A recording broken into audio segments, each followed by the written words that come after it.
राग घोड़ी पूर्वी महल्ला चौथा। काम क्रोध नगर भो पर्या, मिल साधु खंडल खंडा है।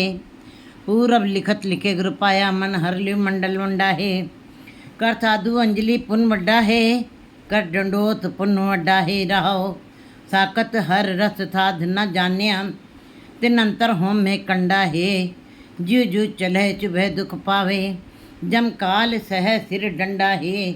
हर जन हर हर नाम समाणे, दुख जन्म मरण भव खंडा है। अविनाशी पुरख पाया परमेश्वर, बहु शोभ खंड मंडा है।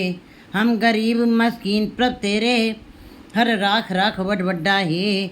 जन नानक नाम आधार टेक है, हर नाम में ही सुख मंडा है। गुरु जी इस पहरे में जीवों को बता रहे हैं। ये श्री गुरु रामदास महल्ला चौथा, उन्होंने अपने मुख द्वारा उच्चारित किया इस पदे को। वे बता रहे हैं कि मनुष्य शरीर जो है केवल ऊपर से ही निर्मल दिखाई देता है, ऊपर से ही हमने अपनी चमक दमक से पदार्थों से और उसी की तरफ हमने ध्यान दिया है, तो उसको हमने सौंदर्यता से जड़ दिया है। लेकिन अंदर इसके मैल भरी हुई है, अंदर इसके मैल है, बदबू है और कुछ भी नहीं है इस शरीर के अंदर। और गुरु जी बता रहे हैं कि ये शरीर काम क्रोध नगर वो पर्याय, ये किला है, ये शरीर है, ये गढ़ है। इसके अंदर काम क्रोध नक को नक भरा हुआ है, नक से लेके शिख तक ये पूरा काम और क्रोध वासनाओं से, कामनाओं से, आशाओं से भरा पड़ा हुआ है। मिल साधु खंडल खंडा है। ये आशाएं कभी, कामनाएं कभी ख़त्म नहीं होती हैं, वासनाएं कभी जीव के अंदर से ख़त्म नहीं होती हैं। लेकिन गुरु जी निराश नहीं कर रहे हैं जीवों को। वह कहते तुम साधुओं की संगत में आ जाओ। मिल साधु खंडल खंडा है, इसके खंड खंड हो जाएंगे, टुकड़े टुकड़े हो जाएंगे, ये इनका नाश हो जाएगा। सत्संगत में आने से ये सारी जो विकार हैं ये सब खत्म हो जाएंगे। पूरब लिखत लिखे गुर पाया, लेकिन ये तुमको कैसे सत्संगत मिलेगी? ये तुम्हारा पूर्व जन्म जैसे लिखा हुआ प्रारब्ध, वैसे ही तुमको सत्संगत की प्राप्ति हो सकती है। पूर्व जन्म किसको कहते हैं? एक पल पहले जो हमने काम किया, शुभ या अशुभ, 2 घंटे पहले जो भी हमने काम किया, अच्छा या बुरा, 1 साल पहले, 2 साल पहले, सब पूर्व जन्म बन जाता है। कहते पूर्व लिखत लिखे गुर पाया, तुम्हारे पूर्व जन्म का शुभ या अशुभ किया हुआ कर्म ही तुम्हारे आगे आता है। अगर जो शुभ कर्म किए हैं, तुम्हारा प्रारब्ध अच्छा है, पूर्व लिखत अच्छी है तुम्हारी, तो कहते हैं फिर तुमको गुरु मिलता है, गुरु से मिलाप होता है। मन हर लिव मंडल मंडा है, और तुम्हारा मन परमात्मा के नाम में रंग जाता है, उससे जुड़ जाता है। कर साधु अंजलि पुनवड्डा है। लेकिन एक सच्चाई ये है कि कैसे तुम्हारा मन जुड़ेगा, कैसे तुम्हारे अंदर वासनाएं खत्म हो जाएंगी, कैसे तुम्हारा प्रारब्ध अच्छा है तो कैसे तुम उसको और अपने जीवन में उसको फलीभूत कर सकते हो। तुमको सत्संगत में आना पड़ेगा। कर साधु अंजलि पुनवड्डा है, तुमको साधुओं के आगे, संतों के आगे आ करके अपनी दोनों हाथ जोड़ करके खड़े हो करके झुकना पड़ेगा, समर्पण करना पड़ेगा, अपने अंदर से विकारों को ख़त्म करना पड़ेगा। विनम्रतापूर्वक समर्पण करके कर साधु अंजलि पुनवड्डा, ये सबसे बड़ा पुण्य है।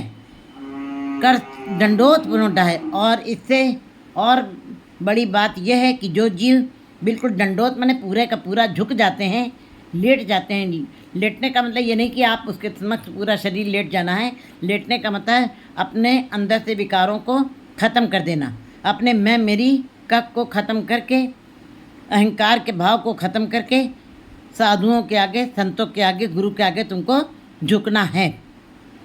ये सबसे बड़ा पुण्य कहलाएगा। साकत हर रस साध न जान्या।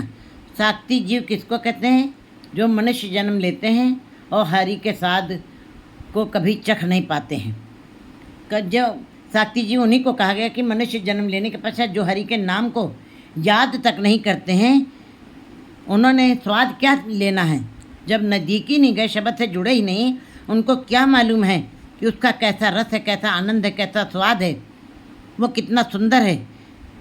इसकी जानकारी उनको कैसे हो सकती है। साकत हरत साध न जाने तिनंतर हमें कंडा है। क्यों नहीं उनको स्वाद आता है, क्यों नहीं उनको संसार में रहते हुए ईश्वर के नाम की समझ आती है, कि क्यों नहीं उनको जानकारी हुई, क्यों नहीं उनको स्वाद आया? क्योंकि उनके अंदर अहंकार का बहुत बड़ा कांटा लगा हुआ है। उनके हृदय में अहंकार का कांटा हरदम चुभता रहता है। जीव जू चले चुभे दुख पावे। जैसे जैसे वो संसार में विचरण करता है उसको अनंत दुख मिलते हैं, बेचैनी रहती है, और ऊपर से जमकाल सहस्त्र डंडा है। यमराज का डंडा भी ऊपर से चलता हुआ नजर आ रहा है। ऐसे जीव कभी भी शांत नहीं होंगे, कभी भी आनंदित नहीं होंगे, सदा ही बेचैन रहेंगे और दुख ही दुख उनके जीवन में रहेंगे। हर जन हर हर नाम समाणे। गुरु रामदास जी कह रहे हैं कि जो हरिजन हैं, हरि हरिजन दुई एक हैं, बिब विचार किछ नाहे, जलते उपजे तरंग जो जली माए समाए। हरिजन जो है हरि में समा गए हैं, वो हरि का रूप हो गए हैं। हरि और हरिजन में अब कोई अंतर नहीं रह गया है। दुख जन्म मरण भव खंडा है। उनका आने जाने का चक्र जो बहुत ही बड़ा दुख है संसार में, वो सब टुकड़े टुकड़े हो जाता है। अविनाशी पूरक पाया परमेश्वर, क्योंकि उन्होंने उस अविनाशी जो परमेश्वर सदा रहने वाला है, जो सदा कायम दायम रहेगा, जो लाशरीक है, उन्होंने उस अविनाशी पुरुष को, परमात्मा को पा लिया है। बहुत शोभ खंड ब्रह्मंडा है, इसीलिए उनकी शोभा खंडों ब्रह्मंडों में हो रही है। हम गरीब मस्कीन प्रभ तेरे। गुरु रामदास जी कहते हैं, हे परमात्मा, मैं गरीब हूँ, लाचार हूँ, कमज़ोर हूँ, मेरे अंदर कोई ताकत नहीं, लेकिन हम गरीब मस्कीन प्रभ तेरे, लेकिन फिर भी तेरे ही हैं। चाहे गरीब हैं, लाचार हैं, चाहे कमज़ोर हैं, हर तरफ से कमज़ोर हैं, लेकिन फिर भी तेरे हैं। हे परमात्मा, हम तेरे ही हैं। हर राख राख वो डह, तू सबसे बड़ा है, तेरी शोभा सभी जगह है, तू बहुत बड़ा है, बहुत बड़ा है, तू सिरमौर है, और मेरी रक्षा कर। जन नानक नाम आधार टेक है, हर नाम में ही सुख मंडा है। गुरु जी कहते हैं, जिन जीवों को हरि नाम की टेक रहती है, वे नाम के सुख का भोग करते हैं, उनको आनंद मिलता है। ये शरीर नगर सदा ही काम और कामनाओं, आशाओं और तृष्णाओं से भरा है। विकराल रूप से क्रोध इसके अंदर ज्वाला, क्रोध की ज्वालाएं इसके अंदर उठती रहती हैं। गुरु जी ने भी इस पद्य में यही बताया कि जीव तुम निराश ना हो, इन कामनाओं का बोझ एवं क्रोध का भार कम करने के लिए तुम सत्संगत में आ जाओ, और तुम्हारी ये कामनाओं का बोझ और क्रोध का जो तुम्हारे ऊपर भार पड़ा हुआ है, ये खत्म हो जाएगा। पूर्व लिखे लिखे गुरु, पिछले संस्कारों से जो तुमने पहले जो प्राप्त किया है, अच्छे कर्म जो तुमने किए हैं, उसका तुम्हें फल अवश्य मिलेगा। दो हाथ, बस शर्त यह है कि तुम साधुओं के आगे, संतों के आगे, गुरु के आगे हाथ जोड़ करके श्रद्धांजलि अर्पण करो। अंजलि से दोनों हाथ जोड़ के श्रद्धापूर्ण से श्रद्धांजलि अर्पण करो। गुरु जी बता रहे हैं कि वो गुरु साधु है, उसके आगे तुम नतमस्तक हो जाओ।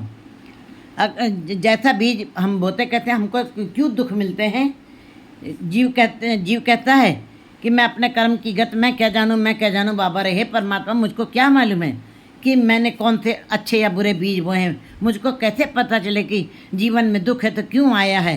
तो गुरु जी बता रहे हैं कि इस बात का भी तुमको जानकारी हो सकती है कि अगर जो तुमने बीज ज़मीन में डाला है, अगर जो उसके फल कसैले हैं, कड़वे हैं और फीके हैं, रसदार नहीं है, इसका भाव ये है कि वो बीज या तो पुराना था, या कड़वा था, या ठीक नहीं था, इसीलिए उसके फल भी रसदार नहीं हुए, कसैले हुए, उनके अंदर रस नहीं भरा, कड़वे हुए। अगर जो हमको जीवन में दुख ही दुख मिल रहा है, इसका मतलब हमने हमारा बीज कसैला था, कड़वा था, अशुभ कर्म किए थे, जिसके कारण हमको दुख मिल रहे हैं।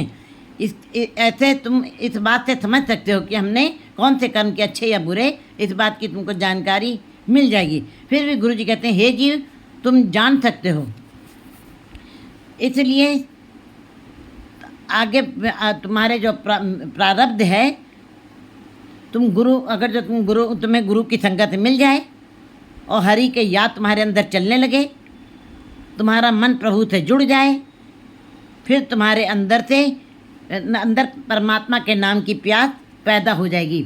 जिनके अंदर पदार्थों की प्यास, माया की प्यास बनी रहती है, जिन्हें हम मायाधारी कहते हैं, मनमुखी जीव कहते हैं, जिनके अंदर ये सब पदार्थ की और माया की चमक प्यास बनी रहती है, उनके अंदर परमात्मा के नाम की प्यास दब करके रह जाती है, वो उजागर नहीं हो पाती है, क्योंकि ये कामनाएं, आशाएं सब अपने ही भार से उनको दबाए रहती हैं।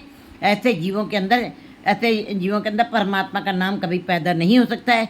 ये ऐसे ही जीवों को गुरुजी ने सात्ती जीव कहा है।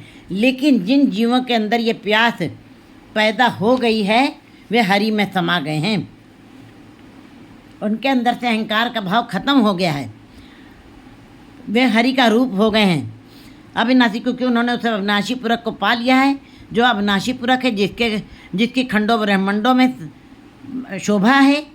साधुजन, भगतजन, श्रद्धालुजन उसके गीत गाते हैं और गा करके अपने जन्म मन के दुखों को दूर कर लेते। तुम भी है जीव, तुम भी इसी प्रकार अपने जीवन को बिताओ और तुम इसी तरह उस परमात्मा के आगे दंडोत करो, अरदास करो, मेरी को ख़त्म कर दो। हे प्रभु, हम गरीब हैं, मुसलिफ हैं, कमज़ोर हैं, लाचार हैं, लेकिन हे प्रभु फिर भी तेरे हैं, इसलिए बख्श लो, रख लो।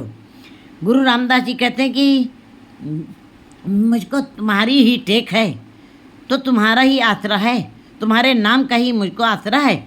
नाम का सुख आनंद ले करके मैं रस में हो गया हूँ, इसलिए उसी में मेरा मन उसी में लीन हो गया। ये तेरी ही कृपा से हुआ है।